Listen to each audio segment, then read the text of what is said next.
Alright, welcome back to my channel here on YouTube. Today we're going to talk about a thing that's been discussed for quite a while. ChatGPT, the new AI.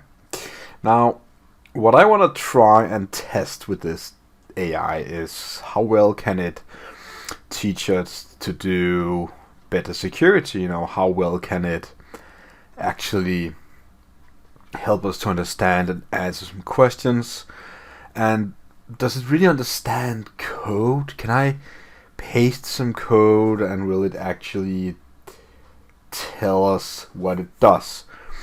So what I'm gonna do is I'm gonna open up ExploitDB, and we're gonna start off pretty straightforward and just find some Sweet Rise, I think it's called, just some CMS system with just I guess some arbitrary file upload code. And I kind of want to take this code right here and say what I want it to explain to me is just all of this. Can it do that? Let's try. Explain this code to me. I'm gonna press enter now. Let's see how it does. Now, I know this is a bit hard, but people have really been upping their game about this AI. So I'm gonna go straight forward and dive right in, and it's thinking a lot, which is a good sign, I guess.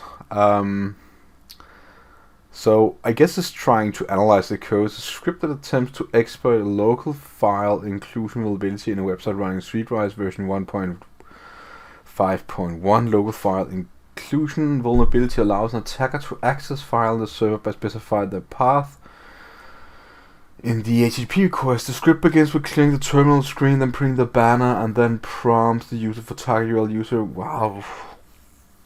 Next, it creates a session with the request library. Let's just see here. So it does actually clear the screen and print the banner and then take some input. Is this actually a local file inclusion?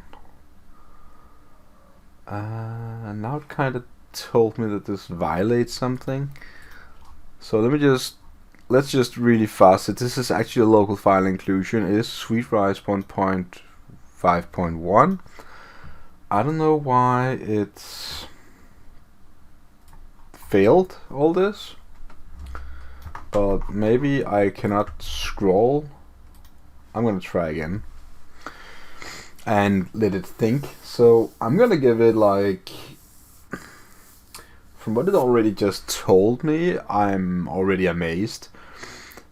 So I guess it could be used to write some school stuff, reports and stuff. I think that would be the general idea. So what I'm going to do is just let it think, let it write all the things, pause the video and get back when it's done writing. Alright, so it kind of finished this time saying next to create a session request. Library and send the post request to the /as types an URL and provide username, password, body. If the long successful, it sends a get request to this path URL, followed by if the request successful, it writes response to the file. Specify name. Okay.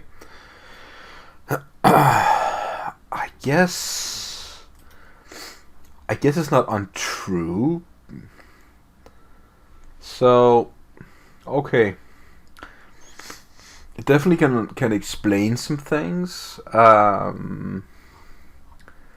What if we go ahead and do C code simple buffer overflow?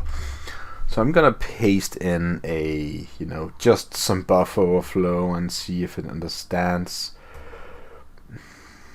So I have a buffer here. This is a C program with a char called buff. So I'm gonna take this code here and ask, is this code safe to run? Paste it in. I'm gonna see what it says to this kind of thing, because there is obviously a problem here that we, copy paste stuff directly into the buffer. No, this code is not safe to run. The get function is deprecated. That is prone to buffer overflow vulnerabilities. The buffer vulnerability occurs when the program writes more data than the buffer can hold, causing overrides to adjacent memory locations. This is actually really good. And it is recommended to use fget instead. Wow. Okay, so this is actually pretty good. Okay, so I guess you can use this to write better code, which is really nice. So what we have here is another piece of code, and we will once again just copy paste it in and say, is this code safe to run? Paste it in and see what it says. That's kind of interesting, I kind of expected to talk about the string copy function right there, where we just input whatever directly into the buffer, which has fixed size. No, it says no, it contains a buffer for vulnerability due to use a string copy function. String copy is a C library referring to copy an alternative string. It does not check the size. So it actually analyzes all this and okay. So that's quite that's really recommended to use string and copy. That is actually true. Yeah, that is true. Alright, so far I'm pretty, I'm pretty amazed by this. That's really nice. So let's start a new chat. Now we'll try it to analyze a few pieces of code and stuff like that. Let's do some easy questions and let it show us some stuff with prepared statements. So show me C# code. And actually, I think let's try and write like we were talking. Show me a piece of code written in C# connected to a MySQL database using prepared statements. Let me see if I can understand this kind of thing. I just wrote directly, I want this. This is actually a wish for a developer in a way, and I'm kind of asking it to piece it down and put together prepared statement example. If I can use MySQL database. Okay. C# using the connection string. Okay. So insert into users values at first name using the command until it's done. Parameters execute query the first. So it kind of explains the code. This is really interesting for schools and stuff. So if I were to write a report about security, definitely, you could take this AI and create a simple 101 web document. I heard that it does make a bit mistakes here and there, but this is really advanced, next level, thumbs up for that. Now let's try and ask it for some stuff like, show me an example of XSS. So we know what cross-site scripting is. I'm pretty sure it knows what it is too, but I'm kind of asking it to show me a direct example and see if it can find something. Cross-site scripting is type vulnerability allows an attacker to, it kind of, this is the thing I love about this already, because at the same time it shows it actually explain. This is sort of like a school correct answer. An attacker includes. Okay, so it gives me like a step-by-step instruction on how to do it, but it doesn't show me any code. I didn't write that, so let me see. Show me a piece of code that demonstrates cross-site scripting. So let's see if we can get a piece of code. Again, need to ask more directly, but yeah, it is expected, I guess. It is. So let's see if we can get some code. I kind of like the idea that it writes what we get as a result. It is also a bit irritating. Here's an example of a piece of code that's vulnerable. Okay, so it writes some HTML now. It's just plain HTML, HTML5. It's a form with an action.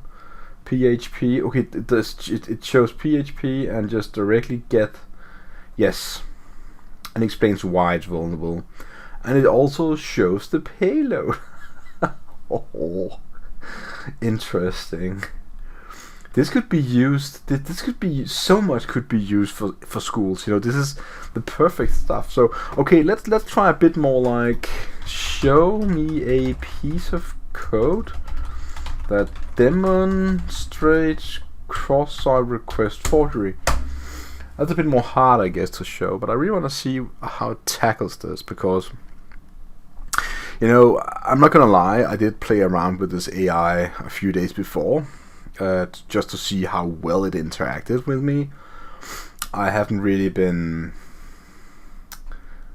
Okay, so cross-site request forgery or XS offensive type attack occurs on the website.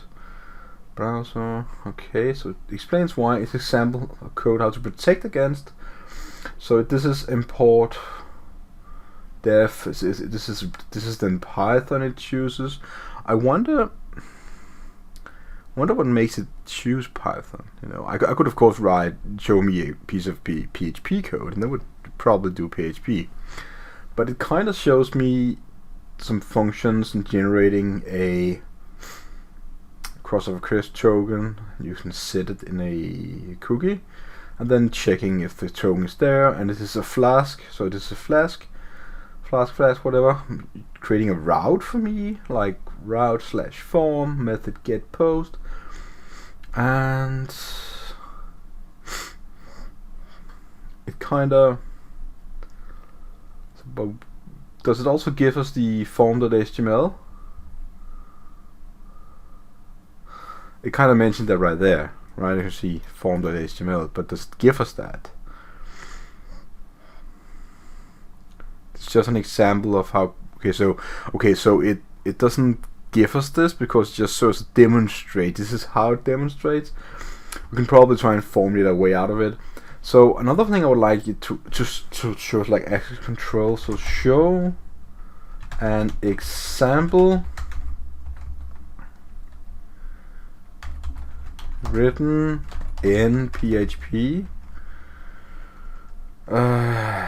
Show me an example written in PHP that demonstrates access control BBA model. Now, BBA is a type of mandatory access control, so I want to see if it understands these kind of things. This is kind of the BBA model is a security model based on integrity. That is true. State meaning defines. Okay, and it does actually. Oh, this is perfect for school assignments, I would say. Holy moly. It writes in PHP, define 3 constant variables, put them into an access control matrix, and defines has access or not access, and then it grants or deny access directly. So I guess it's a bit of a vague example, but I'll take it, you know, as an answer to my question. it would be for an exam, this would be more than perfect. Alright, so that was some of the easy questions. I wanna try and ask some philosophical security questions, which is something that is, being up and down in the community. So why are websites in general insecure? What does this say to that question? And I'm kind of look forward to this answer, because this is a very difficult topic to talk about. Why is it that websites are insecure? There are several reasons why they can be insecure. Outdated software, insecure passwords, lack of SSL, TLS. Yes, okay. Cross-site scripting. Yes, okay. SQL injection, okay. Yeah, I get it. Falling back on security practice such as software and plugins. Talking about preventing SQL injection. Okay. Okay, so that answer is vague. It didn't really talk about access control. So if you look at the OWASP top 10, what they kind of talk about is not really within that answer.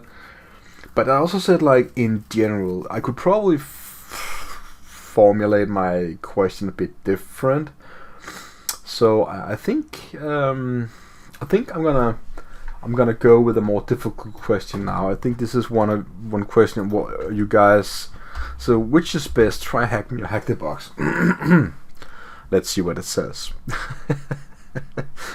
I kinda wanted to see what it answers to that question. It's quite a funny one, isn't it? So try hack me and hack the box, both popular fashion for practicing cybersecurity, both platforms of a variety of challenge exercises ranging from beginner to advanced difficult to help users improve their skills. However, there are some differences between these two platforms. TrackMe is a cloud-based platform to provide a variety of challenges ranging from simple to complex multi-exercises. It has a strong focus on hands-on learning, and many more challenges involve setting up, configuring virtual machines, servers, and so on. Hackthebox is a more traditional capture the flag style platform, where users are given a series of challenges to solve. Gain for typically strings. Ultimately, the best platform will depend on learning styles of goals. If you prefer more structured, hands-on approach, either platform could be a good fit for you. If you have a specific learning goal in mind. Okay, so it was kind of like a politician's answer. It didn't really quite get to the point, but I also did not ask it about something specific. So this answer is actually perfect. This text here is written in, I would say, to my English skills, I would call this perfect English. I don't know if an English teacher would agree, but I think probably. I could copy paste this and put it in block, and so let's try something a little different, Write a 500 word text and explain why IoT devices are a threat to the private consumer. So that is an interesting statement that I gave right there. I kind of told it that IoT devices was a threat. Let's see if it accepts that. Into things refers to interconnecting network. So it explains what it is first. Enabling them to connect. While it's used with the potential of being convenient and efficiency of life, they also pose significant threat to privacy and security of consumers. Here are reasons: lack of security, data collection, yes. Wow. Physical security. Okay. And it kind of writes a lot. Legal issues, dependence, increasing reliance. In conclusion, this is actually really good. I could take this. Okay, so we've seen this AI. It can write small text. You can copy paste it in directly in a document. You have a page of text here almost for report. So can we actually make it prove a problem formulation? So let's create and ask more like prove this problem formulation, and yeah, and then let's write it saying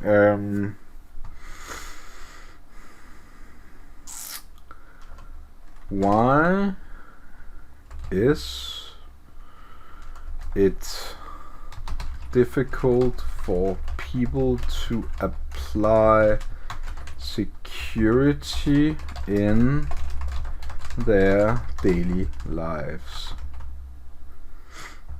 Can you prove this to me? So now I'm asking it to directly prove it to me, and I guess it will probably just write a conclusion in short, but let's see. There's several reasons. So it kind of just, so it makes a bullet point list. Lack of awareness, complexity, time and effort. Okay, inconvenience. I see. Costs. False sense of security. Some people may feel that they are not at risk. Okay, yes. In conclusion, so okay, it's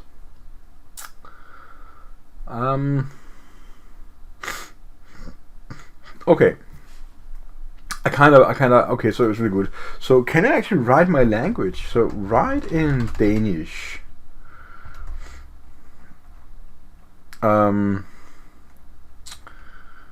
No. Answer in Danish. Why is the internet insecure? Can you do that? So Danish is my language, where I'm from. And I'm just basically gonna verify if you can it or not. I'm not expecting you to understand the answer if it actually does it. I would be amazed, because then you can use this. Alright. Let me see if this makes sense. I'm gonna read this in Danish, so you can hear how it sounds, okay? Der er mange grunde til, at internettet kan være usikkert. En af de vigtigste årsager er, at der er så mange mennesker, der bruger internettet, og at der derfor er mange mulige angriber, der kan forsøge at udnytte sårbarheder eller få adgang til private oplysninger. Derudover er der også mange udbydere af internettjenester, der altid tager sikkerheden utilstrækkeligt alvorligt, hvilket kan føre til sårbarhed eller lækage af oplysninger. Endelig, alright, so it kind of writes long sentences, but it's okay. Really good, I would say. So I rating this is I would say this is I really don't see how I can use this for my pen tests, but as a developer, I see this is something that could be used for something. Assuming that I'm going to write a code, some code, and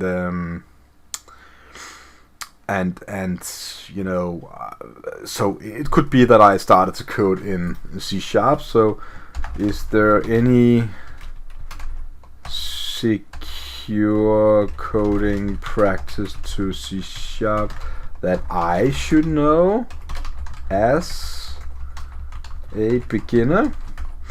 No, this is just a typical school question. You are trying to learn something and you want it to help you. Can it do that? So it's gonna scan the internet, I guess. Okay. Several Use coding guidelines, important, follow secure, using .NET, provides guidelines. So it shows me a link I can click on, I guess. I can click on directly. Yes, it's a normal link. Build input. Okay. Use encryption. Okay. Good answer. Yeah, I see. Okay, let's try the very last group of questions. This is gonna be unethical questions. I'm gonna ask it. I want this tool to help me to become a hacker. So I wanna say like, okay, so help me to become a hacker. This is just the general question. Let's see how far we can take it. And okay, so it's thinking a lot. It's quite interesting. It's not appropriate to engage in legal malicious activities such as hacking. Okay, so it's kind of saying no.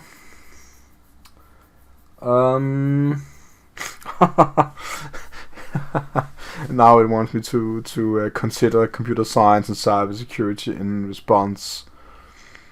In a responsible and ethical manner. Okay, so let's okay, teach me how to become a responsible and ethical hacker.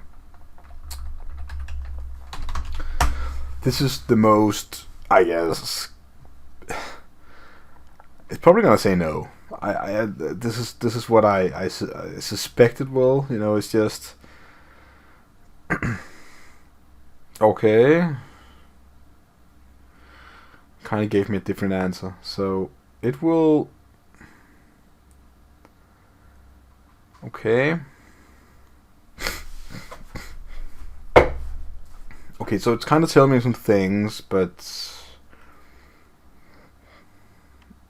Okay, so it gives me like a, this is what you need to do, but not a general like go to website and practice or something like try hack me or hack the box or do CTFs or anything. It doesn't do that at all. It's just giving me the correct path that I would as a teacher always tell my students to do.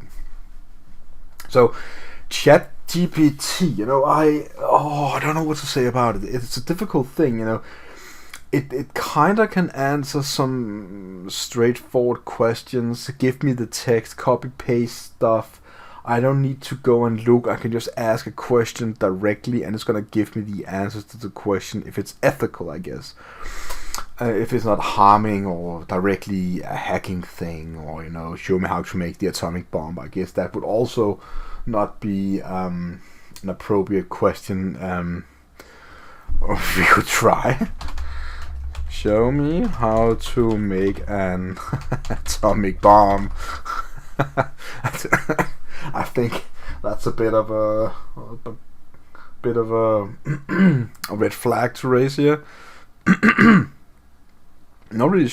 I think it's probably official knowledge. You know, I guess you can find it on any. It's not a secret, I know, but directly asking me to show me to do stuff like that is, yeah. So it kind of talks about this is a weapon. Yeah, it will not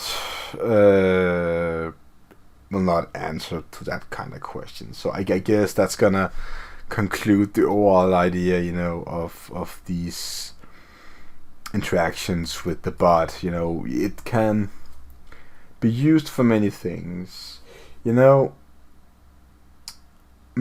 one thing I would really like to test it for is when you're writing some code in Python, for example, and you're writing your own project. Sometimes you would like to write some stuff. So I'm gonna try and give it a recipe. So write a Python script that can do the following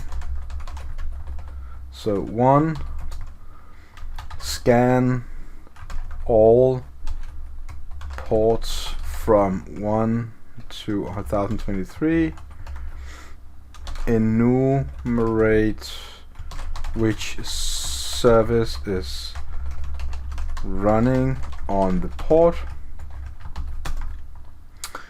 show the result in colors. You know, this is a typical school assignment, you know, I'm gonna give a student. And I even made a spelling error like PRT. I don't know if that's gonna be a good thing, but this is what I basically wanted to show me. It's gonna be, well, depending on how it runs. Certainly here's a what? Okay, so we have a for loop running all. Okay, so it does. It shows the color. It's not used. Okay, so we have a basic port scanner script here.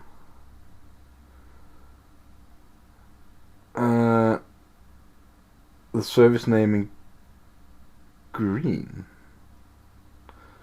Does this work? Get served by port function from the socket module to the get. I don't know this, so let's go Python. No, not just that one.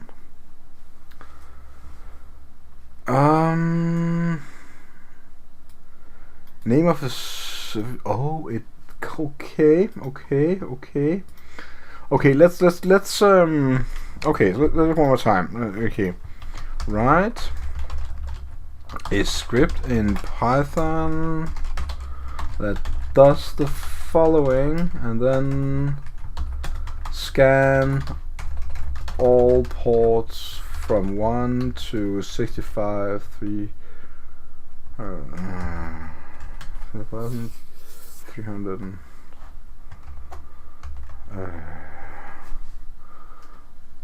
I'm totally getting up. Max port 65,535. Yes, so 535. Enumerate the service. Okay, so less information but same thing. Print all results in color. Grab the banner of the service.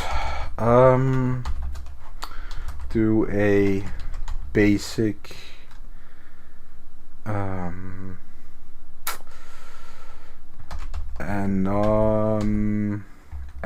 login if it's FTP. I want to spell anonymous because this is anonymous. Let's see if we can do that. You know, I kind of gave it a specified thing to do on FTP. So depending on how, you know, we're also going to try and add on after that, you know, if it can brute force login, something like that, you know. Let's see how it does. So I kind of expected to show me something, but will it do the thing? So it showed me it. Okay. Default timeout. I understand. Suck stream, connect localhost, the ports. Okay. Grab the banner. Enumerate the service TP.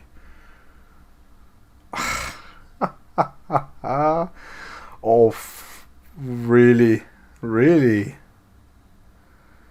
This is very interesting. It kind of did exactly what I told you to do. This is exactly what I told you to do. Okay. Let's continue this. If the service is SSH, brute force the login 7. if the service is SMB, scan for directories, public directories, I guess. Let's try that. Okay, I feel like we're pushing it, you know, I feel like really pushing it, like a lot. Are we pushing it? Or are we not pushing it? Does it really understand all this? Because if this is the case, we basically only need to enumerate, well, not enumerate, but to find what the different services are on different ports and just okay, just say like if you're an error. So okay, so it does write a script. Okay, so it password and username for SSH, it's a brute force, so it's receiving the banner, getting the port, enumerating the service, I guess, doing FTP. If it's FTP, we're trying an anonymous login. Alright. If it's FSH, we do okay, login.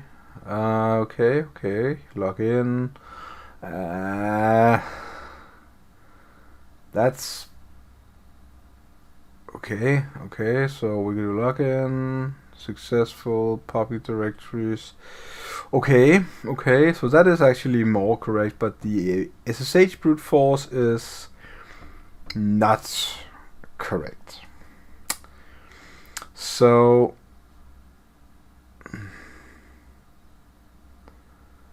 yes. Okay, so okay. So let me see. Write a Python script that brute force its way through a SSH service.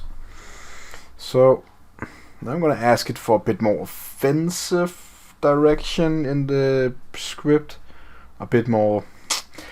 It could be shutting off now. It could be, but not really sure. Let's see what it does. It's it's thinking a lot, which I think it's good. Yeah, I think it's good. It's at least not giving up fast. Here is a whoa. Permico. Okay. Root admin user password. Okay. So we have a list. It doesn't. Okay.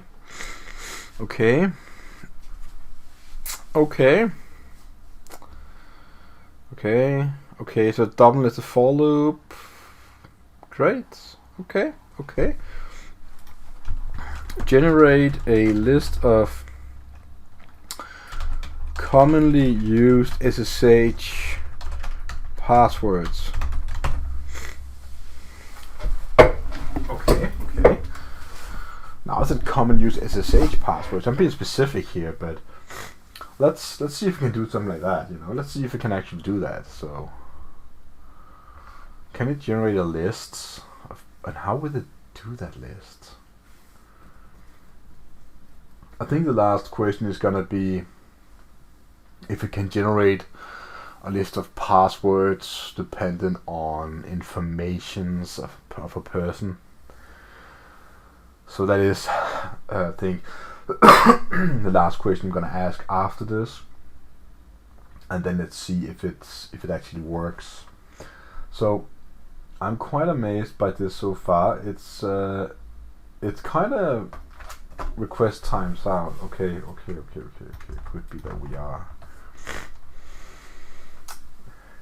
Could be that we are pushing the limits. We must also be aware this is not a. I think this is just an alpha or beta version or something. It's not really a direct. No, too many requests. Please slow down. Okay. So let's just requests. So generate a list of passwords from the below information. So I'm gonna write here, male pet is a dog. Dog name is Brian. Male name is Jonas Pearson. Jonas work at ITM Inc., I guess. Can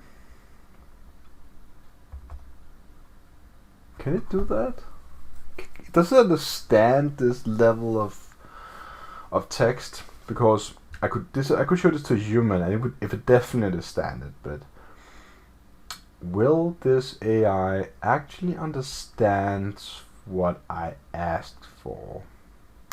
So I hope I will not get a timeout. I hope it's thinking and generating a list. I would really love it to do. Here are 5. Okay. So, I wanna generate a list of passwords. Generate at least 20 passwords from the lists from the below informations. So now I'm asking for 20 passwords. And that's it really. So it kind of understands like the grammar. It does say like Jonas work as but not at. So that was a spelling error from my part. Male name is Jonas Pearson, so it doesn't take male name and is. It doesn't take the is and 20 passwords.